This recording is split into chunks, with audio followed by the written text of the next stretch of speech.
చెప్పేది ఒకటే, వీలయ్యి ఏదైతే డిమాండ్స్ ఉన్నాయో ఇప్పుడు మినిమం వేజెస్ అన్న ఇవ్వాలా అన్నది ఒకటి. డైలీ అంటే మినిమం వేజెస్ అంటే కనీస వేతనం అని ఇవ్వాలి. తర్వాత వీళ్ళతో ఇంత పని చేయించుకున్న తర్వాత కూడా వీళ్ళు రిటైర్మెంట్ అయినంత రిటైర్మెంట్ కూడా ఏం చేశారంటే 65 ఏళ్ళ దాకా పెట్టారు. సో వాళ్ళను అది ఏజ్ తగ్గించాలని ఒకటి. రిటైర్మెంట్ ఇంకా వీళ్ళకు ఎంప్లాయీకి కావాల్సిన బెనిఫిట్స్ అన్నీ పిఎఫ్ కానీ ఇంకా మన ఉంటాయి కదా ఏది బెనిఫిట్స్ అని ఈఎస్ఐ కానీ తర్వాత పెన్షన్స్ ఇవన్నీ ఇవ్వాలని వీళ్ళ డిమాండ్. ఏమంటున్నాం అంటే మేము మన శ్రీధర్ బాబు గారికి కూడా చెప్పినాము ఈ శైల సమస్య అది రాష్ట్రమంతా జరుగుతుంది కాబట్టి వాళ్ళకు కూడా మేము కూడా చెప్పినాము. కాంగ్రెస్ పార్టీ వచ్చినాకన్నా వీళ్ళ సమస్యలు తీరుస్తాము. అంతవరకు వీళ్ళ పోరాటంలో మేము కూడా అలా కలిసి పోరాటం చేస్తాం ప్రభుత్వం మీద. వాళ్ళు 1 గంటల కంటే 1 గంటలకు 2 గంటల కంటే 2 గంటలకు ఒకవేళ అంబులెన్స్ వీలు కాలేదనుకో మేము వాళ్ళ బైక్ల మీద వెళ్ళాల్సి వస్తుంది. బైక్ల మీద అయినా సరే తీసుకుపోతామంటారు వాళ్ళు. బైక్ల మీద వెళ్ళినాము సడన్గా ఏదో జరగరాంది జరుగుతుంది. అప్పుడు మా ఫ్యామిలీ బాధ్యత ఎవరు తీసుకోవాలా? ప్రమాద బీమా సౌకర్యం లేదు. ప్రమాద బీమా సౌకర్యం కల్పించాలి. తెలంగాణలో ఆడబిడ్డలు కవితక్క మా ఆడబిడ్డలు అంటుంది. కవితక్కకు ధన్యవాదాలు. ఇలాగే మాకు 18,000 ఫిక్స్డ్ వేతనం చేయాలని కోరుకుంటున్నాం. నేడు ఇందల్వాయి మండల్ తహసీల్దార్ కార్యాలయం ముందు ఈ రోజుతో 10 రోజుల సమ్మె కొనసాగుతుంది. భిక్షాటన చేయటం జరిగింది.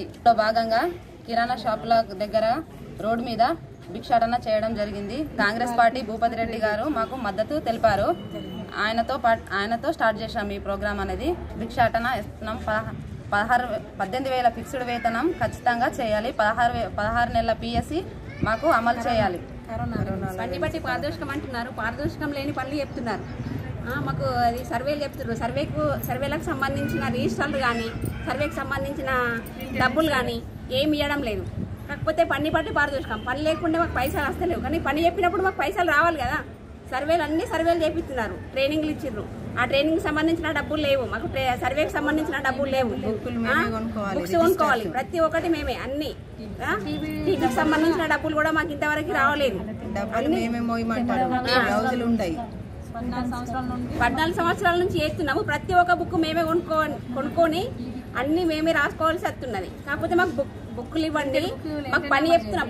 పని చేయడానికే ఉన్నాం, మేము చేస్తాము. మీరు చెప్పిన పనులన్నీ చేస్తాము. కాకపోతే మాకు పని బట్టి పారదర్శకం అంటున్నాను కాబట్టి పని చెప్పినప్పుడు పారదర్శకం ఇవ్వండి, లేదా ఫిక్స్డ్ వేతనం ఇవ్వండి. ప్రతి ఒక్కరు ఫిక్స్డ్ వేతనం లేకుండా ఏ డిపార్ట్మెంట్లో అయినా పని చేస్తున్నారా? కనీసం ఆశాలమే చేస్తున్నాము. వేరే వాళ్ళు మాత్రం ఎవ్వరు జీతం లేకుండా పని చేస్తారు. ఒక ఫ్యామిలీలా ఒక కుటుంబం నడవాలంటే ఎంత ఖర్చు అవుతుందో ప్రతి ఒక్కరికి తెలుసు. కానీ మా ఫ్యామిలీలో ఎట్లా నడుస్తున్నాయి? మేము రోడ్డు మీద నడుస్తున్నాం. రాత్రనక పగలనక ఎప్పుడైనా మేము పని చేస్తున్నాము. పని చేయడానికే ఉన్నాము, పని చేస్తున్నాము. కానీ చేయించుకోండి, మాకు తగ్గ జీతం ఇవ్వండి. పని చేయడానికే ఉన్నాం కాబట్టి చేస్తాం మేము. ఇందల్వాయి తహసీల్దార్ కార్యాలయం ముందు ఈ రోజుతో 10 రోజుల సమ్మె 10వ రోజుల భాగంగా ఈరోజు మాకు భిక్షాటన అనే ప్రోగ్రాం ఉంది. అయితే మాది ఫిక్స్డ్ వేతనం 18,000తో పాటు 16 నెలల పిఆర్సీ అమలు చేయాలి. ఫిక్స్డ్ వేతనం 18,000 అనేది అది అమల్లోకి తీసుకొచ్చేంత వరకు ఈ ఆశా కార్యకర్తలు సమ్మె చేస్తూనే ఉంటాము. ఇంకా పెద్ద ఎత్తున చేయాలనే అనుకుంటున్నాము.